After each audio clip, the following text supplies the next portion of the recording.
ناظرین، مصنف کہتا ہے کہ مجھ سے سب سے زیادہ پوچھا جانے والا جو سوال ہے وہ یہ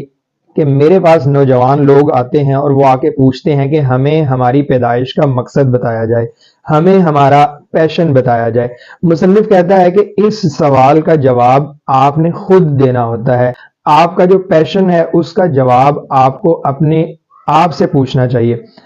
اگر ہم اسلام سے پوچھیں کہ ایک انسان کی، ایک مسلمان کی پیدائش کا مقصد کیا ہے، تو اسلام ہمیں بتاتا ہے کہ ایک مسلمان کی زندگی کا مقصد اللہ رب العزت کی عبادت ہے۔ اگر ہم اللہ رب العزت کی عبادت کو دو حصوں میں ڈیوائیڈ کریں، حقوق اللہ اور حقوق العباد، تو ہمیں یہ چیز نظر آتی ہے کہ اللہ نے اپنے حقوق تو بہت تھوڑے سے رکھے ہیں، گنے چنے اور انگلیوں پہ گنے جانے والے حقوق ہیں جو ہم اللہ رب العزت کے ادا کر سکتے ہیں۔